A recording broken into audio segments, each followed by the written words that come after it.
afternoon po guys, good afternoon. Alcohol, face mask. Konting paalala lang, wag po natin itong kakalimutan pag po tayo lalabas ng bahay para po safe tayo. So, yun po, start na po tayo.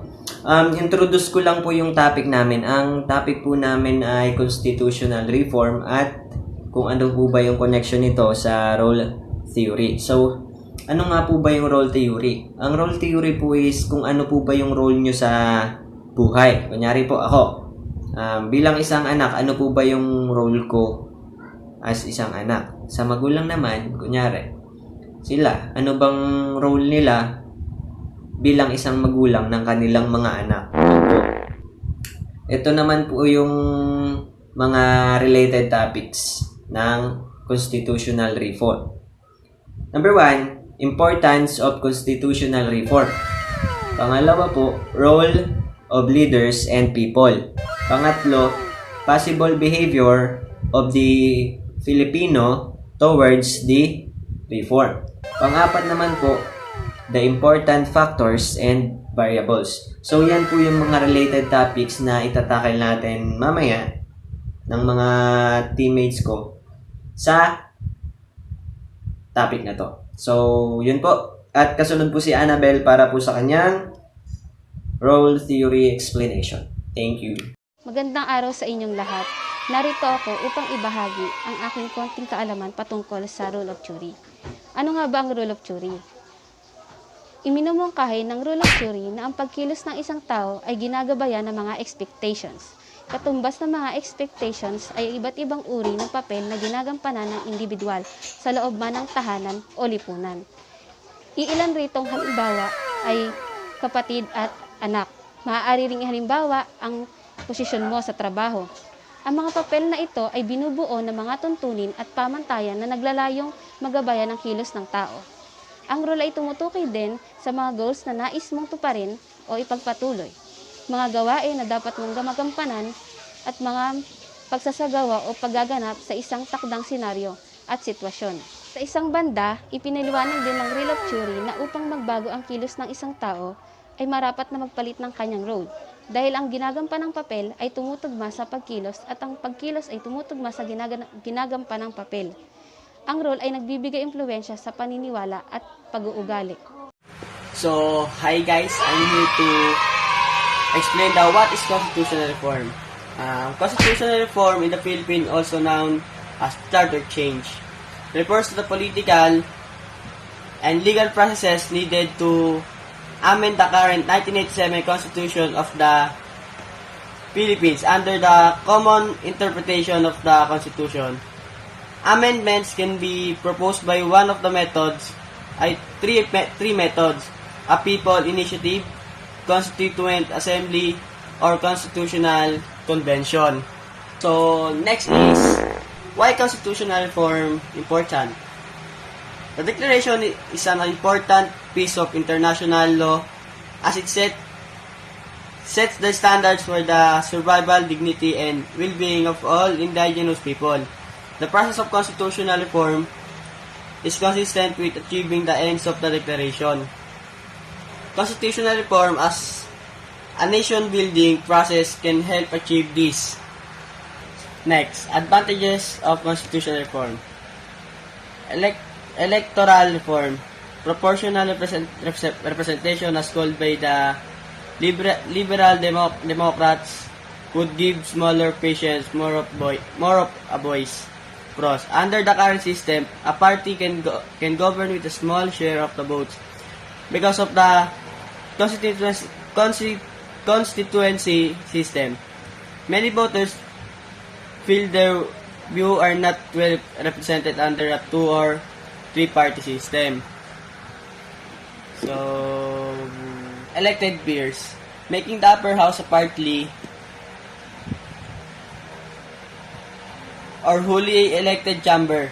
Pros. It would increase accountability of the House Lords following this week's suspension of 2 peers over the cash for amendment scandal. Power to Parliament. Strip the whips of deciding who sits on select committees and give Backbenchers more power over time tabling of legislation. Pros. It would wrench power away from the executive back to parliament, allowing MPs to express their views more openly without fear on the whips. Governments would be no longer be able to draft legislation simply because they run out of time. Directly elected Prime Minister. In the wake of the coronation of Gordon Brown, some campaigners want the public to have a directly say over choosing the Prime Minister. Pros, giving the public a say over who is a change in fair. Open primaries. Candidates should be drawn from a series public open primaries rather than party system. Pros, a more representative parliament could be a result. With fewer career politicians. Small parliament. Reducing the size of the commons being championed by the theorists and some liberals. Pros, the cost of government would be reduced. So, done. Ayan. So hello guys, good day to all. I'll discuss what is the importance of constitutional reform. So we had gone through the period of colonization, diba, and deep discrimination like massacres and the mission so-called protection of civilization and stolen generations. So here's the question, why we need constitutional reform? Okay. So it is for recognition and equality. So it means dapat pantay-pantay ang bawat individual. Okay. So when then took the rights of self-government approach, we had Mabu and we recognizes like land rights, right? So and then were pushes of cultural autonomy and self-determination. Okay. So and then we realized that we have inadvertently performed outback ghettos, which were drowning in booze and violence. And so our reaction then was a swift swing back towards practical reconciliation and hastily implemented intervention. Okay. Now we champion responsibility and engagement in the real economy talks of right has these past few days become somewhat unfashionable. Here's the cons also. Okay. The constitution can become fossil and reforms many regard as desirable. Two Senate representation and electoral college and additional rights, and such as the equal rights amended are near impossible to achieve. Guys, thank you for listening. Thank you. So, I'm going to discuss about role theory in connection niya sa pagiging leader and sa constitutional reform. So, first, ano ba yung role theory? Role theory, I'm gonna simplify it na lang, no? Generally focus on role as a cause of behavior. People's behavior stem from what role you're playing in the society. Kumbaga, yung attitude, behavior, or yung identity mo as a whole ay nakadepende kung anong role yung ginagampanan mo sa buhay mo. And sa role, pag may role ka, may kaakibat siya na responsibilities and duties. No? And lahat naman tayo, may kanya-kanya tayong role na ginagampanan. No? And siguro isa na sa pinakamahirap na role sa mundo ay yung pagiging leader. No? Kasi, bakit? Hindi lahat kasi ng tao kaya maging leader. Hindi lahat capable. Siguro dun ko marerelate yung role theory. No? Kasi sa role theory, yung role, it carries a lot of expectation and appropriate behavior. Kumbaga, may standard or qualities dapat na hinahanap sa pagiging leader or bago ka maging leader. Hindi basta-basta tao lang. No? But sadly, many leaders, especially politicians, don't live up to the leadership ideals. So, marami nag-fail, especially sa bansa natin. Bakit? Kasi wala naman sila nung behavior na dapat or attitude na dapat meron ng isang leader pero pinipilit nila. No? So, constitutional reform, sa totoo lang hindi ko magets kung bakit pinupush yan. Very timely yung issue na yun, especially sa administrasyon natin ngayon, kay Duterte. Kasi pinipilit nga niya yung federalism. No? But sa tingin ko naman hindi yun kailangan, especially sa sitwasyon natin ngayon. No? Siguro kailangan ng amendments, kailangan may magbago prior sa mga issues and problems na nangyayari sa bansa. Kailangan may i-improve. Pero yung baguhin mo yung buong constitution, sa tingin ko naman hindi kailangan.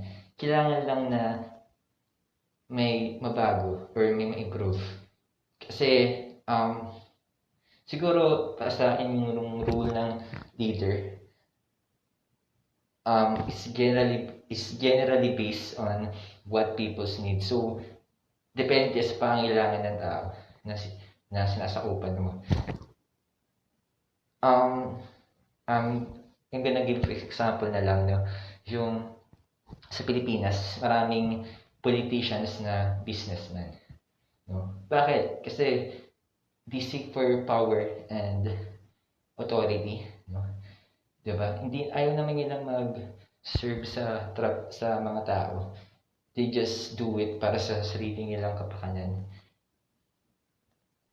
Gusto lang nila yung role ng leader kasi may nakukuha silang benefits. Gusto lang nila yung title ng pagiging leader kasi may nakukuha nga sila. And after nilang maging leader, hindi na nila ginagawa yung responsibilities na nakapaloob dun sa role na yan. No? So, kaya ganun yung nangyayari sa bansa natin. And tayo naman, no, as member of the society, meron din tayong role. No? Kailangan natin maging active, huwag tayo maging passive. Kailangan nating ipaglaban yung karapatan natin bilang Pilipino or bilang bahagi ng mamamayan na to. And kailangan nating i-criticize yung government kapag may mali tayong nakikita. Yan lang. Thank you. Ano ba yung possible na behavior ng isang tao or Filipino citizen towards reform o yung kung tawagin natin ay charter change, no? But first, no, bakit nga ba may pagbabago may pagbabago or may possible behavior ang tao dun towards sa reform, no? Ang naisip kong factor is yung one of the factor na naisip ko ay yung expectation ng tao ng nasasakupan ng isang leaders, kung ito ba ay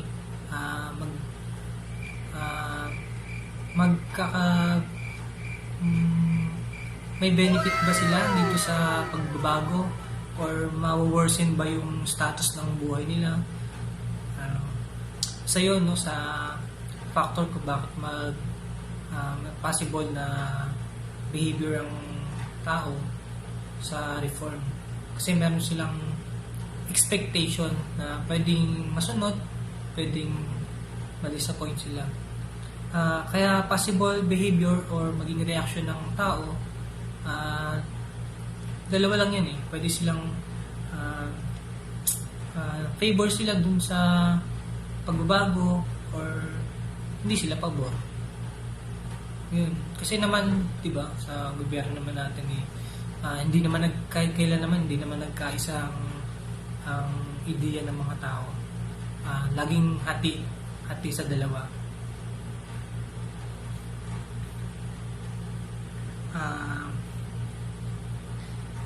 For example, yung ano na lang sa federalism ni Duterte. Pero una,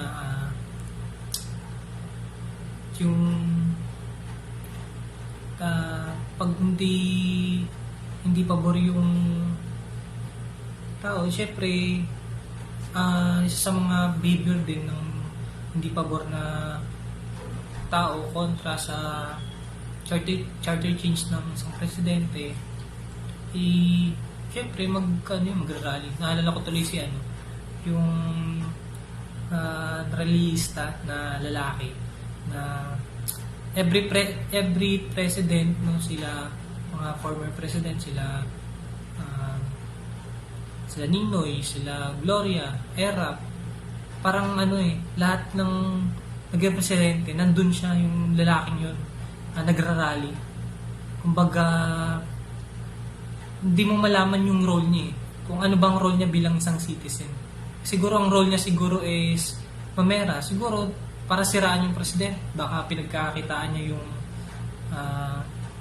yung rally, baka yung role niya, kumita lang ng pera sa rally, pero wala talaga yung pinaglalaban niya. Ito yung for example ng yung sa federalism ni Duterte. Yung yan sa rally, pro and anti, doon na magte-take in yung role ng tao and leader. Sa federalism, no, yung number one na mga kumukontra dito yung mga senado mismo, no, dahil takot sila na syempre pag federalism na, ibig sabihin is centralized na yung government natin, mawawalan ng power yung mga sa ibang region. Kumbaga hindi naman siya mawawalan ng power, kumbaga mas centralized lang yung government, hindi na siya watak-watak, and mawawala na ng pwesto yung mga nasa probinsya, ganyan. Siyempre yung number one dito mga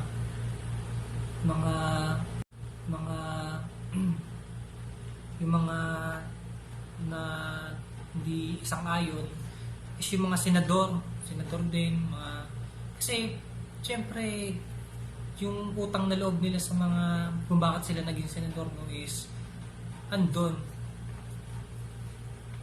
Kumbaga hindi nila iniisip na yung pwedeng maging benefit ng federalism sa tao, sa bayan, dahil may utang na loob sila dun sa mga tumulong sa kanila. Kumbaga nawala yung role nila na bilang leader, no? Siyempre ang role naman ng isang leader is papabuti yung mga nasasakupan nila, lalo na yung mga Pilipino. Isa pa dito yung kaya depende sa role ng tao, ng Filipino people, kung ano yung i-behave nila, no? For example is yung mga farmer sa reform, no, kung bibigyan ng lupa yung mga farmer, syempre iba yung ang pang-behavior nila is susuporta pa sila dun sa Duterte, sa charter change. Depende, hindi naman specific na si Duterte. Kung sino lang, kung ano yung kung ang hindi naman magsusuporta doon is siguro yung mga may-ari ng lupa, no, ng mga farmer, kung sino yung mga nagpaparenta sa farmer. Suporta sila dun sa charter change dahil makikinabang sila, at yung isa naman hindi, dahil lugi sila. At syempre kung depende rin sa isa, may mga factor din na kung bakit may possible behavior ng tao at may pagkakaiba, kasi syempre different people may different role yan, and then syempre may different needs din sila, kaya andun din yung yung clashing ng opinions, no? Nagdudulot yun ng, of course, cognitive dissonance, dahil andun yung nagsasama yung idea, sobrang daming ideas, kaya nagkakaroon siya ng internal conflict. Yun lang. Sana napaliwanag ko ng maayos, at ipagpapatuloy pa ni Rodney yung mga possible behavior. Hello guys. So So, ang topic na i-discuss ko ngayon is about sa possible behavior ng mga tao towards constitutional reform. So, President Duterte has been pushing for a shift to federalism even before he was elected. So, ayun yung gusto niyang tugon or gusto niyang i-amend sa ating constitution. And yung ating constitution na ginagamit ngayon is yung 1987 Constitution, and considered na siya as one of the most enduring constitution kasi it stood for almost 32 years.